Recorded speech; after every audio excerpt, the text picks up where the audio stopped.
Good morning. It's just after 7 o'clock and I'm on the plot trying to beat the sun and trying to get as much done as I can before the pollen and sun make me retreat home.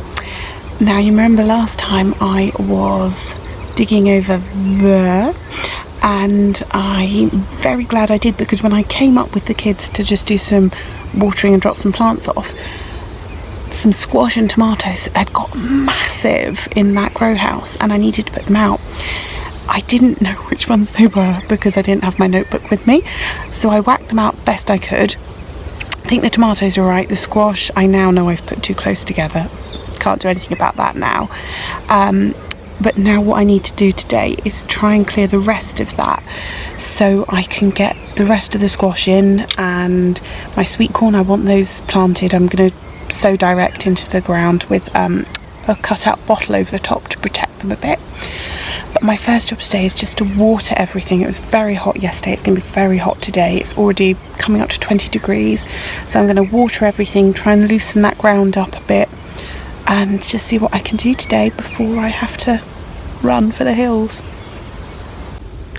Just looking around, I mean, not just this plot but the other plots I walked past from the gate, everything is growing, and it's just incredible how quickly everything is growing. Look, I've got some poppies back there, they're new. You know, everything's having a massive burst of growing, including the weeds, but it's just incredible, just everything. I mean, there's artichokes the size of triffids on one of those plots over there.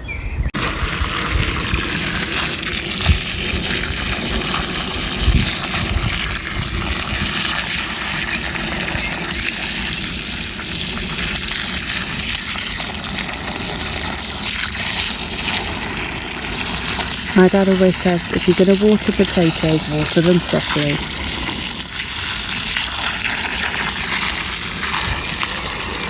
What a beautiful morning. We're normally here in the evenings. The sun is normally on the other side when I'm here.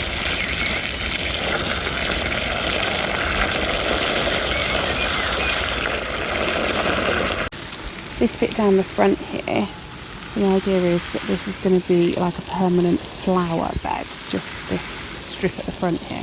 And most of those I've put in are perennials that I got as plug plants from Thompson & Morgan. And I just kind of want to see how it grows, really, as to what to do. There we go, some strawberries just dropping their last petals.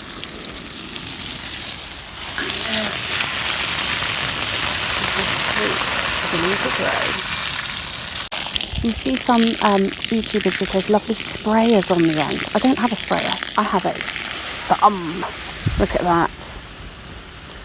Not many corners you can't reach without a thumb. Another tip I picked up, and I can't remember where it's from, if I read it or I saw it on a YouTube channel, was when you water, especially in hot weather, you really water because you want it all to go down. You don't want it on the surface where it is going to evaporate. You want it to sink in so it's there as a resource for the plants. So I actually water more than I think I should. Watering is probably my Achilles heel with plants. When I've had pot plants, house plants at home, I've tended to kill them by over or under watering, so I'm always really cautious about watering because I just don't know what's for the best. So I'm going for the let it all sink in approach today because it is very hot, and as you can see, these potatoes, they're starting to flower, so that's when they really need the water. I think it was Owen the Welsh Gardener on Instagram I saw, he posted about poppies, and he said these orange poppies are the only native British poppy, which I didn't know, because you kind of assume that the red ones are native, but they're not. And it's just these guys.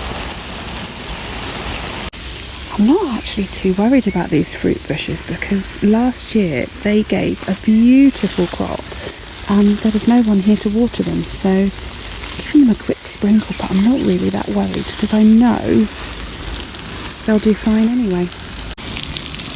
Look at that, it looks like I'm watering a mare's tail, doesn't it? There are carrots and onions in there, and that mare's tail is going to come out later. pipe doesn't reach the end of my plot, so I've got to fill up a watering can.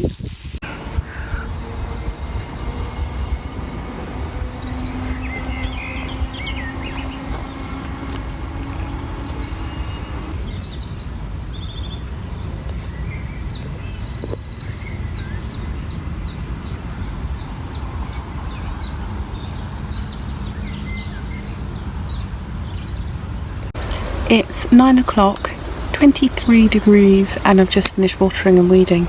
Worried when they find there are ants in their beds, even ants in the compost. But ants, apart from these hills they make, which you can flatten, they're your mates, because look how fine this tilth is. They make it so fine that it's lovely to plant in, easy to dig. And if they're in your compost, they help break it all down. So as long as they don't make huge anthills, they're your buddies. Use them. Right, I'm planting out my sweet corn now. James Wong says to put 2 per station, but I think I'm going to just do 1 because I'm a bit worried about, because I'm growing them in these because the squirrels are quite partial to them in the site apparently. These protect them. And I don't really want to squeeze 2 in there for airflow and everything, so I'm going to do 1, and I'm going to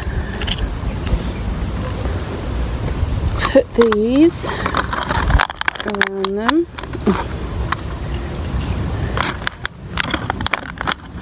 Oh, dropped another seed there.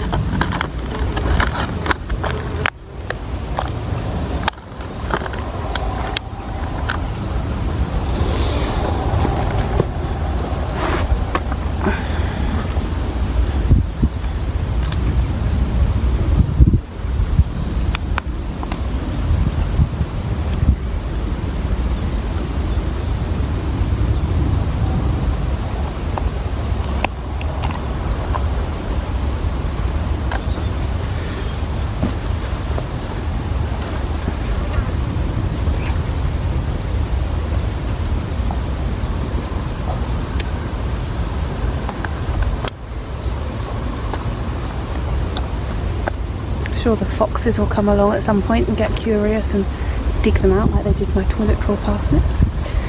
These are from Real Seeds, which, as I'm sure you know, is my favourite seed company.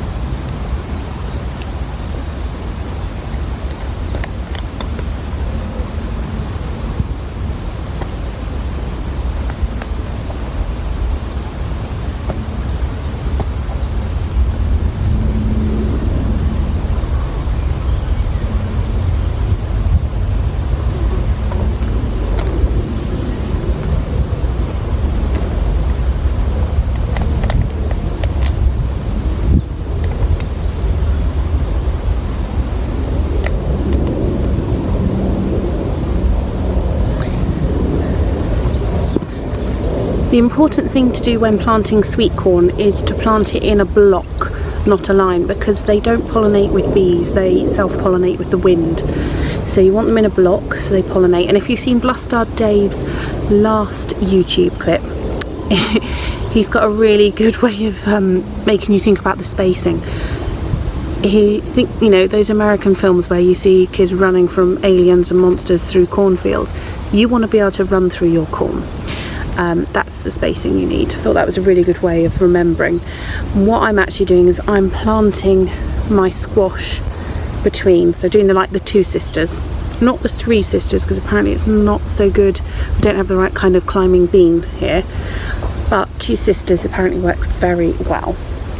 Absolutely filthy, absolutely pooped, but I've done it. Sweet corn are in, and a couple more squash as well. I'll show you now. There we go, sweet corn with plastic bottle collars, some more Musquito Provence squash in, and a couple of water bottles with small holes buried so they can get some water to the roots. I've taken hay fever tablets, I'm wearing sunglasses, and my eyes are burning and streaming. It's definitely time to go home, because if it carries on much longer I won't be able to drive home because I won't be able to see anything. I'm pretty pleased with what I've done today. Oh, do you know what, there's always so much to do. Sorry, actually closing my eyes, look. can't open my eyes at the moment. It's that bad. Glad I came early. Gosh, very painful.